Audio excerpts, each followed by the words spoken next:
Hi, Jeff. Jeff, you've been the CEO of Coursera from 2017. Tell me, how has your journey been, and what changes do you see in the current times and when you started?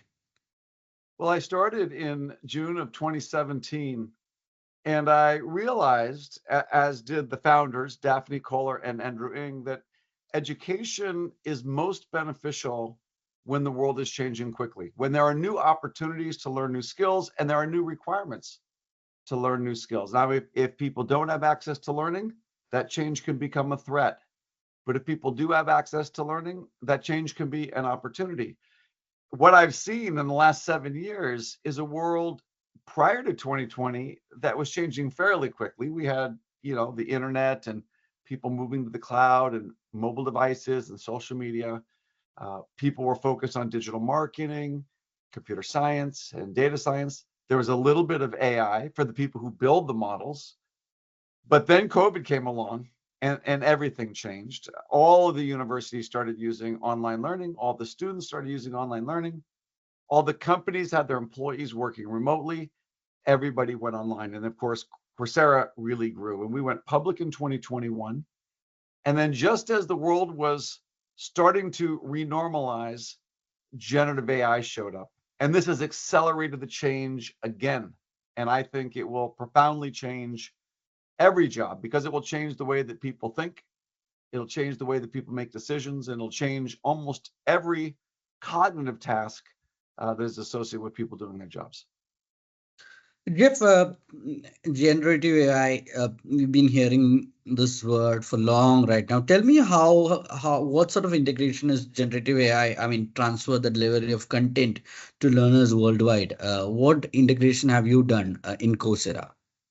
Yeah, we've done a number of things. I think generative AI will impact different businesses and different jobs differently. If there's a business that deals with media, any business that deals with text, audio, images, video, or programming languages, which is another type of language, they will be impacted by generative AI. Coursera, of course, deals a lot with text and videos and images and sound. And so we are a company who is very much affected by and taking advantage of generative AI. We've done a number of things so far.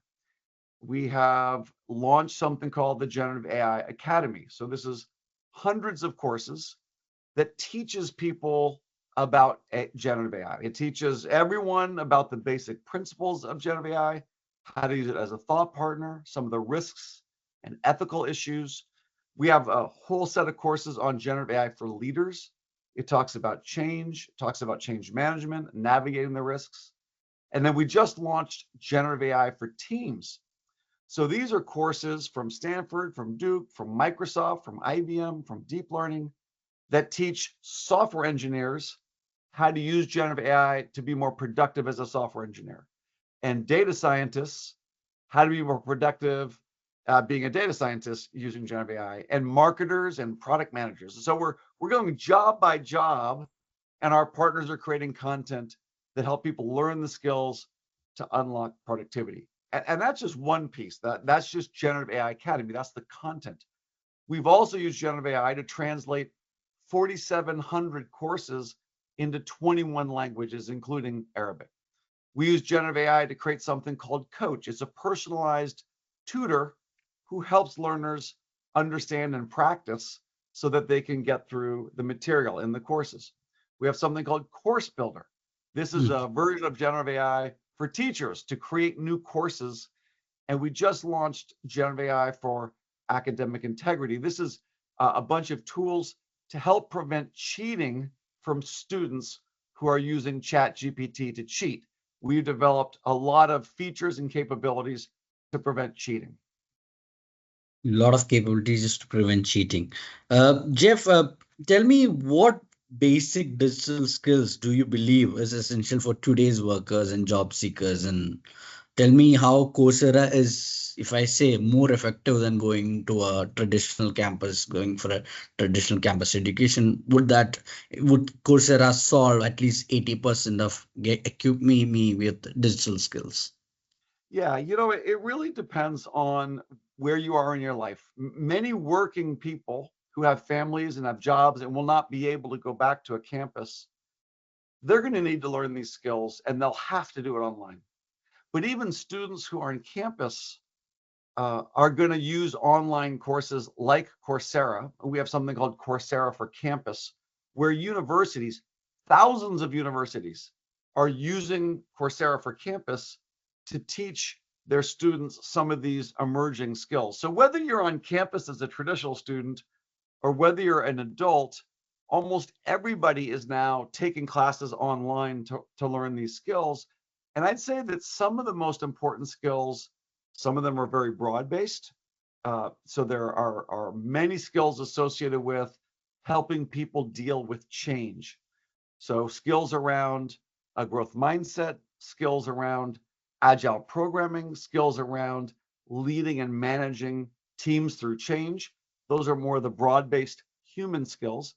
But then programmers have to learn new skills on how to program differently using generative AI, and data scientists, marketers, customer support, R&D, product sales, procurement, HR, almost every job will be learning new skills to do their jobs differently.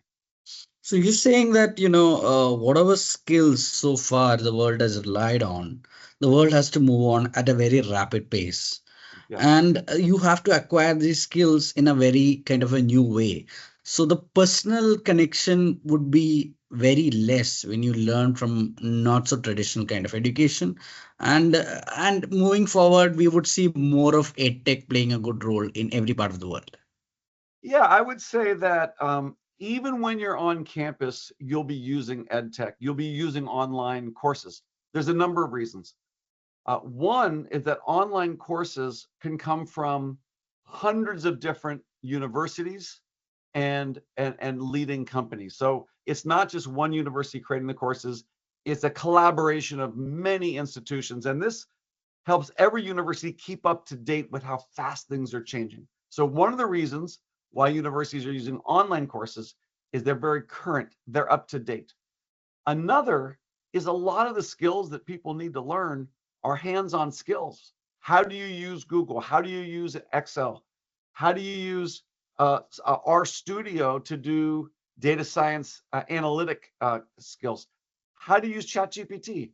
These are all skills where you want to be in front of a computer, not just hearing the ideas about these digital tools, but going hands-on and practicing these digital tools. So even when you're a student on campus, a traditional student, you will be online learning these skills online.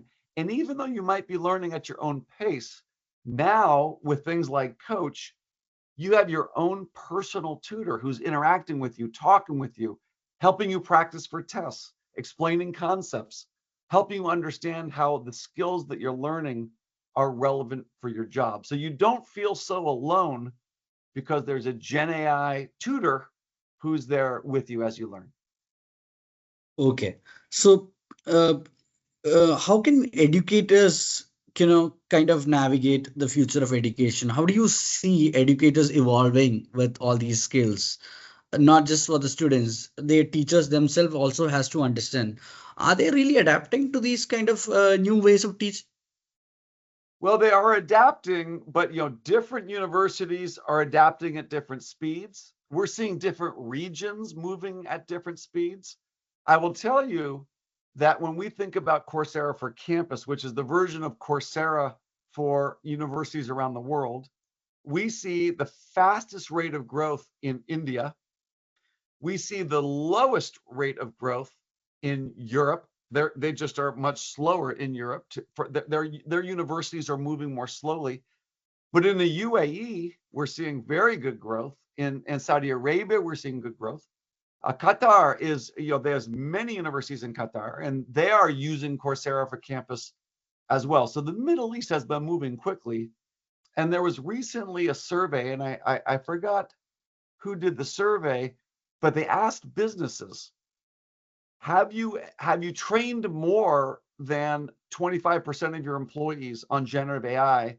And the number one region in the world for training the most number of employees in generative AI was the Middle East. So the Middle East clearly, and we see this in the UAE at the very highest levels of government, um, leaders are saying, say in the UAE, that AI is going to be a very important part of the economy, and that means that people in every job throughout the UAE are going to be learning these skills. And when we look at growth in the UAE at Coursera, we see that overall more than 1 million learners in the UAE are on Coursera. This has grown more than 28%. I also think what's kind of amazing is globally about half the people on Coursera are men and half are male. But in the UAE, 2/3 of the learners are women, 1/3 of the learners are men. So it really provides, online learning provides much more equal access for people to get these skills. And it's a priority we've seen among the leaders of the UAE to make sure that there's equal access to education, and online learning helps to do that. So, given the importance of AI and ML, so data science and programming languages, what sort of courses would you say are attractive in Coursera on these? And do you think there's an urgent need to reskill the existing workforce yeah, in this part of the world? So the top courses among learners in the UAE on Coursera, number one is Foundations of Data from Google. So this is for people wanting to learn how to do data analysis and data-driven decision making. Number two is Foundations of Project Management from Google. Three is English for Career Development from University of Pennsylvania. Four is Digital Marketing and E-commerce from Google. Five is Financial Markets from Yale. Six is Negotiation from University of Michigan. Seven is Excel from Johns Hopkins. Eight is AI for Everyone. Nine is The Science of Wellbeing from Yale. And 10 is Cybersecurity from Google. So you can see a very wide range of courses are the most popular courses from learners in the UAE. Okay. Uh, Jeff, tell me what are the steps that or what partners are you partnering with for the development of AI in this region? Any universities that you can help me understand what are they doing with Coursera from this part of the world, and what step can be taken further to divide to close the gap between genders in this online learning era? Yeah. So we have a number of universities in the Middle East who publish courses on Coursera. That includes Khalifa University in the UAE. They've published courses, including one recently called Arabic for Beginners. So Khalifa University is teaching everybody else in the world how to speak Arabic. We have KAUST University, King Abdullah University of Science and Technology. Last year I was visiting KAUST. It's one of the most amazing universities I've ever seen.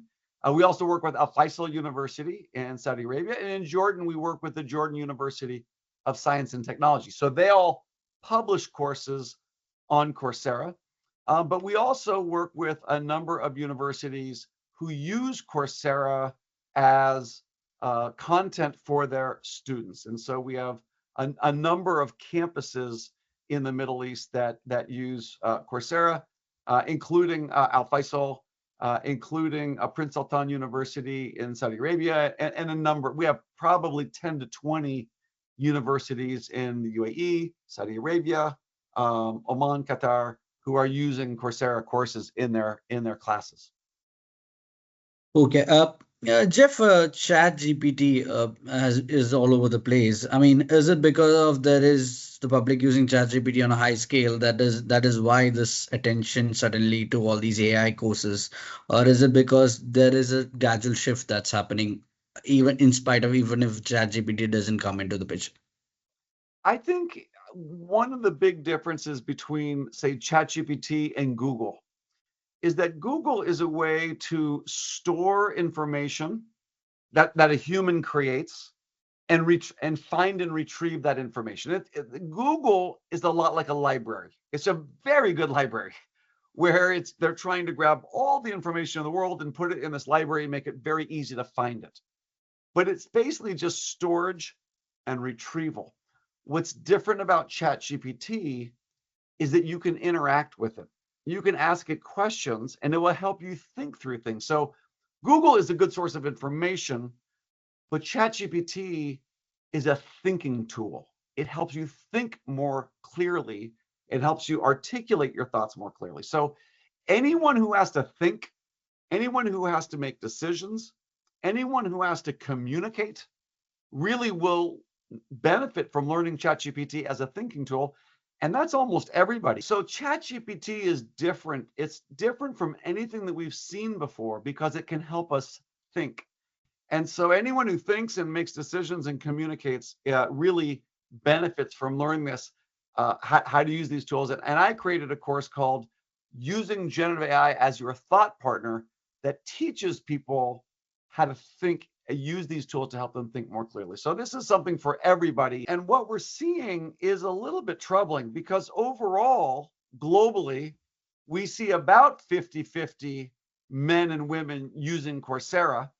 In the UAE, we see that it's 2/3 men and 1/3 women. And when we look at in the MENA region, when we look at the gender difference in learning generative AI, we see that in the MENA region, 76% of the generative AI enrollments are from men and 23% are from women. So even though this is something that everybody needs to learn, we see that men seem to be learning this and enrolling in courses at a faster rate than women. Okay, Jeff. Jeff, my next question is, how do you see the flexible work schedule and remote work influencing today's work culture? And, is that giving enough time to do courses on platforms like Coursera? Is that why you see an sudden enrollment boom, if I may say, a lot of people taking a lot of these edtech platforms, courses through edtech platform? Is that the reason why? I don't think so. I mean, definitely during COVID, when everybody was locked at home, we saw a huge increase in course enrollments. We had at the beginning of 2020, we had 47 million learners. By the end of 2020, we had 77 million learners. So we really grew during COVID because people were locked at home. But I think the reason that we're seeing so much enrollment on Coursera, and we're seeing 4 enrollments in generative AI content per minute on Coursera around the world. So lots of people are learning. And I think the biggest reason is things are changing quickly, and people realize that this change creates opportunities. If you can learn these skills, no matter who you are, no matter which language you speak, even if you don't speak English, 4,700 courses on Coursera are translated into Arabic. So even if you don't understand English, you can be learning these skills anytime, anywhere, anyone. And so that's the learning piece of it. Learning is much more accessible, even very valuable skills like digital marketing, data science, and generative AI. But the other piece of it is that before remote work, if you learned a set of skills, suppose you learned how to program in Python, the only way that that could help you make more money is if there were jobs where you lived that were hiring people who could program in Python. Well, in many regions of the world, there aren't jobs for people who program in Python, but globally, there are many jobs.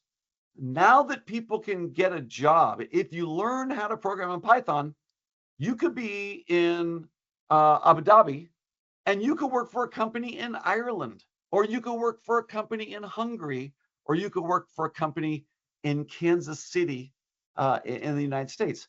People can learn skills from anywhere, and people can do digital jobs from anywhere. And so the opportunity to learn and to benefit from that learning is much higher now since the pandemic than afterwards. And a lot of that is driven by remote work and flexible work.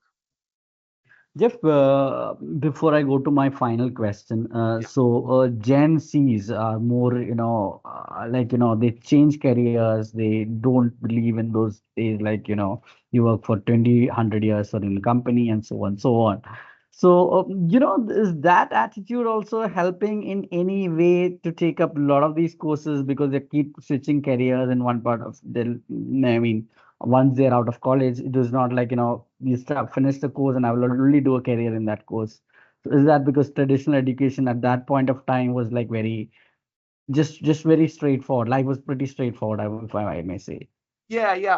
I think you're onto something. What we find is that the median age of a learner on Coursera generally is about 33 years old. In the UAE, the median age is 35 years old. So we see that the people who are on Coursera are usually a little bit older and they're focused on advancing in their careers. So Gen Zs are just coming into their late 20s, early 30s. Once they get serious about their career, we see them going more online to learn skills to advance in their career. And we do see that Gen Z are much more digitally fluent and they'll find resources on the internet. So I think it's a combination of, I think, three things. Number one, there's a very high value of learning new skills today, more so than when baby boomers were 30 years old. Things weren't changing very fast. The internet it didn't exist when baby boomers were 30 years old. Well, now things are online and things are moving quickly and there's new skills that are very valuable. So Gen Z wants to be learning those skills. Number two, Gen Z is getting to the point in their career where learning skills is very valuable to advancing your career. So they're going to get more focused on learning new skills, and they're going to do it online because Gen Z grew up as digital natives. So we do think that online learning is very well suited for people who want to learn new skills to advance their careers and that they want to do it online. So what we're seeing in generative AI is that most people who are learning generative AI on Coursera are millennials. So 54% of all the generative AI enrollments on Coursera are millennials. Then Gen Z, 25% of all the enrollments are Gen Z, and then Gen X. This is in MENA. This is in the MENA region. 19% of all the generative AI enrollments in the MENA region are Gen Xers, but mostly millennials, then Gen Z, then Gen X. As a millennial, I can very well relate to that. We keep searching for a lot Yeah, of these you're, courses. you're taking that's good. Jeff, my last question, and I'm Yep. closing the interview with this one. Jeff, tell me what excites you most about the future of content creation on platforms like yours? I What's think going to I happen? think yeah. Here's what's going to happen. I see it. It's happening already, and the future will unfold quickly, but we can see it happening right now. It's not just going to be AI generating all the content. AI does not have a personality. AI often gets things wrong. AI does not give you credentials or help you create a community. Institutions like universities and experts like professors will still create courses, but they will be able to create courses much more rapidly than they have been able to in the past. So you should expect that every professor is going to be creating courses online. And you know what I like to say? AI will not replace professors, but professors using AI will replace professors who are not using AI. So all professors will be creating online courses. They will be making sure that the quality is at a high level. And the AI, I'm going to be demoing this in September. We have a new capability in Coach that we're going to be showing in September with some professors, where Coach won't only be a tutor, Coach will be your teacher. But a teacher will program Coach. A human teacher will program Coach to be your virtual teacher. So it will have the quality control and the personality and the knowledge of a real human, but AI will deliver that human knowledge on a personalized basis to anyone in the world, no matter what language you speak, at a very low cost and a very flexible method of delivery. I'm sure it's going to be a very interesting world we are moving into. And Yeah, I'm sure Jeff seems very excited with all these developments going to come and change our world. Thank yeah. you so much, Jeff, for giving me all the answers. It was wonderful having you. And Rishi. it was a Nice, pleasure. nice to see you as well.